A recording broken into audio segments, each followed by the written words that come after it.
renarspodcast. The idea was very original. It's a very simple concept. Hug stuff is been around for ages in the sense of that people with the signs, free hugs, it's all, you see this. But someone going, was it like GoPro you were using as a camera or something? No, it was my old phone. It was your old phone. And this is the best part, using like shitty equipment, just the very basic stuff, good idea, and boom, and it's out. So yeah, sick, good stuff. Really enjoyed it. Turn your phones off before you get on the fucking podcast. You think I did put it on silent, to be fair. These microphones are very sensitive. We pick up all the vibrations. Holy shit! It's not like the entire shed shook. That's my nature. I enjoy social experiments and psychology and pushing myself beyond what's comfortable. Not all the time. I don't want to sit here and pretend I'm one of those guys who will get out of your comfort zone. I'm not going to lie, I fucking love my comfort zone.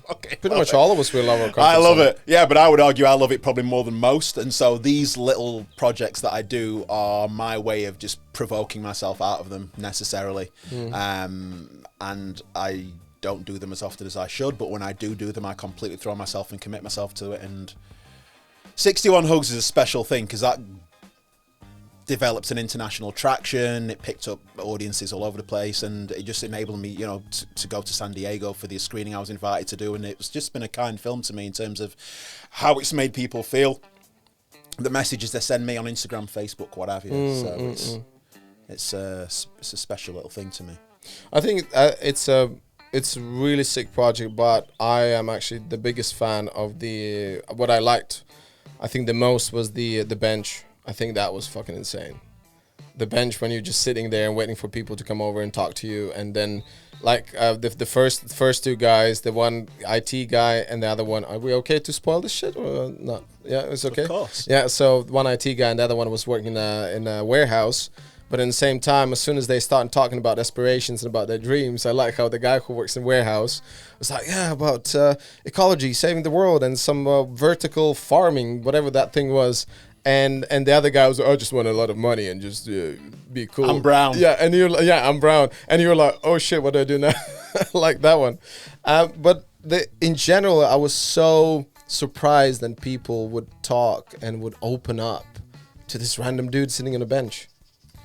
Dude, listen. The bench, each one of my projects has a special place in my heart for very different reasons. The bench is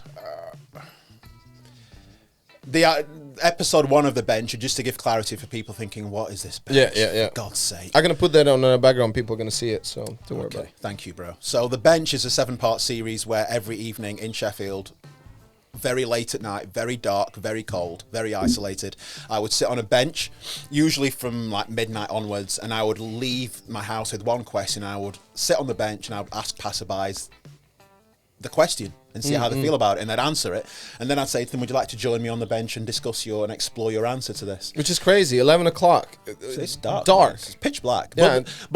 Correct. But that's what's, because at the time, the first episode 1 of The Bench came out in 2019. 61 Hugs came out in 2018. So it come off the biggest thing I'd ever done, right? Yeah. And I was thinking, I go for walks late at night a lot. And I remember at the time thinking, this is really interesting. I think I put another video on YouTube and I was talking to a homeless guy a week before. And I was thinking to myself, have you ever noticed, CK? Everything you do is always in the daytime. And I wonder if that's why you always generally get these warm, welcome, engaged interactions with people, because they don't feel threatened. Yeah. So how could you flip that and actually do something in the same way that you always do, engaging with people you've never met spontaneously, which you love, and that's another thing we have in common. You're really into that, right? I thought, what if I flip this, heighten the stakes, and I do this late at night when we're conditioned to feel less secure?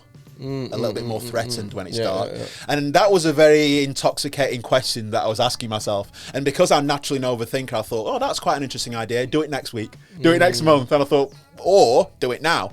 So this is the first project I've ever had where I did it the second I had the idea. So I just sat down on a bench and I tried it, and then those two humans came along. Yeah. And I was like, what the... And after that episode, that taught me a little something about overthinking, because I would never have imagined two fully, as you said, two really interesting Interesting is subjective, but I found him interesting. I think everyone is interesting. I completely agree. Yeah. I completely agree. One of the reasons why I feel very appealed to these things, what you've done, because I've done door-to-door sales in Canada for about 2 years.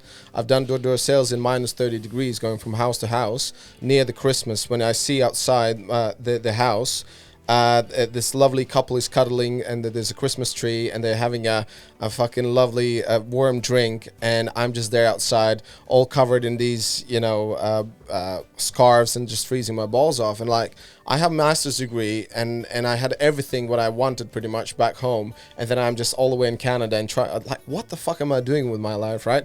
So, but in the same time, always like, there's a reason why I'm doing this, and like probably now I can see why I was doing it. Why? I think it definitely widened my horizons. As a human being, I changed so much from doing this door-to-door sales. When you go and talk to these random people, and one of the things what I was doing, I wasn't trying to sell anything. What I did, I tried to have a conversation with those people, and it was insane. In about 4 months, I became third best sales guy in Canada. That was out of like how many, like my English was shit, literally that was my pitch. Hello, my name is Renars, I'm here to sell you some a cable television. I think you need some cable television. That's literally how I was talking at the time. And I knew that I'm here in this country just to learn, like also to improve my language, all that stuff. And I end up talking to these people. I'll be sitting with them, drinking a cup of chocolate or whatever. And then they're like, wait, why are you here? Oh, yeah, by the way, I'm just signing you for Shaw Cable if you want. Save some money. It's like, cool, sure, signed. And I think it just takes that ballsy thing. And sometimes it's not even that ballsy, because we're all human beings and we all want to talk to someone. We all want to, that person who was talking, what episode was that, 7 or 6? That guy was talking about his mom being sick and all those kind of things. Jason, episode 4. Yeah, so, and I was like, shit, you watched up to episode 4? You enjoyed the bench. Thank you, man. I'm really grateful. Hey, even though I just said 61 hugs was shit, but the bench, the bench, that's the shit. I actually watched that one to the end. What do you want me to do? You said that you like people who actually say what they think. It brings me enormous joy. This is deeply refreshing for me, because imagine I've had 4 years of 61 hugs that I've not heard. There's no question I haven't heard about that. Yeah. So for me to be sitting here and it's not a question, it's a statement. I didn't watch it to the end. Give us a symbol. What sound? Oh shit, that one. This is made by... I didn't think today could get any better. This is class. Listen, that's the reason I do this podcast, because I have no one else to be responsible for. Like, there's no producer sitting in the corner saying, "No, you shouldn't be saying that." It's like, fuck, that's what I saw. Listen, I'm all about real. 100%. But in the same time, there's certain things what I really enjoyed in your other project, which is my thing. That's just honest. And yeah, so going back to that, how you connect with people and what is important, and that's going back to we're talking. There's there's no boring people. It's just like how you interact with them. What are you talking to them about? If you're talking to someone who is crazy in physics and you try to talk to him about, I don't know, some athletic stuff where they never cared, like obviously it's gonna be a boring conversation. You know what I mean? You're the second human I've ever met that says that, and I completely agree. There's no such thing as a boring person. I hope you're going to be impressed with who the first person is that said that. You might not even know who he is. Are you familiar with Jordan Peterson, the psychologist? Yeah. I love that guy. Yeah, Jordan's awesome, yeah. He's legit. And I watch a lot of his lectures, right? Did you read his book, 12 Rules, was it? Oh, no, I've not read the book, but he did like a 1.5 hour talk going over it. So it was like a summary of the book. Yeah. And it was immense. I've watched it twice. But one of his life beliefs or tenets, call it what you want, is if you listen to people, which by the way very few people do because people just can't wait to talk.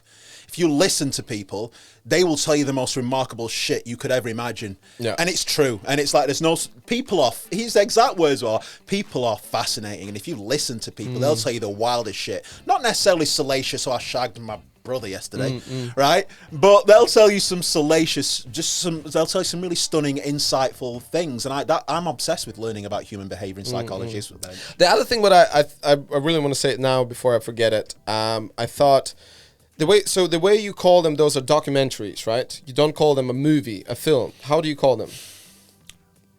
I mean, they're mostly micro documentaries, I guess. So the micro documentary, which I love the word for it, because the films, when we're watching the films, it's an act. Those are actors who are paid big money, who've been practicing all their lives how to do scripts and how to play someone else. But what you do, you have real people with real shit, with real problems, with someone who we can relate, and that's what I thought. One of the in my opinion, one of the reasons why it was so successful, and it is so successful.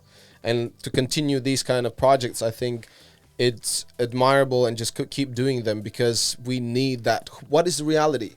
Because now if you ask some teenager, like, oh, so what do you think is good film? Oh, Avengers, yeah. So they're like, 95%, me as a stunt person knows that 95% is all CGI'd. It's not real. It's all bullshit. It's just like this make-believe thing.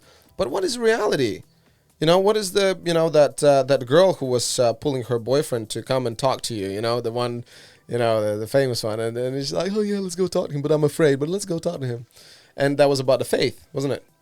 Honestly, I'm so happy you've zeroed in on that episode. Thank you, by the way. That was episode 2, which was called Fate. Yeah.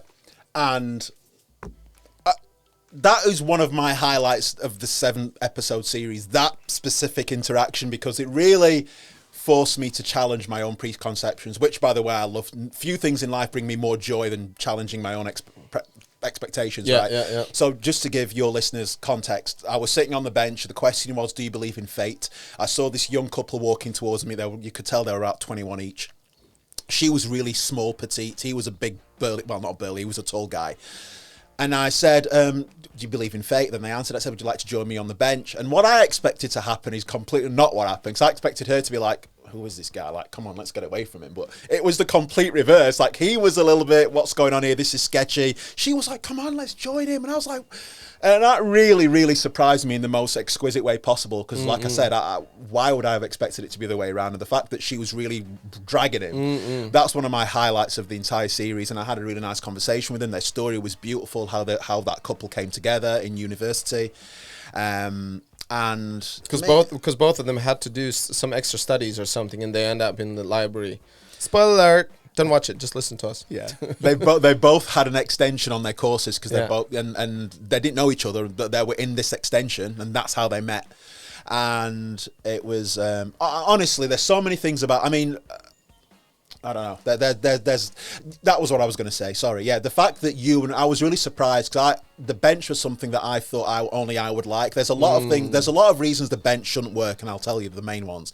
The main reasons I didn't think the bench would work was because for vast spells of time in each episode, it's just me sharing my thoughts before anybody joins. Because the nature of midnight, there's not many people around, right?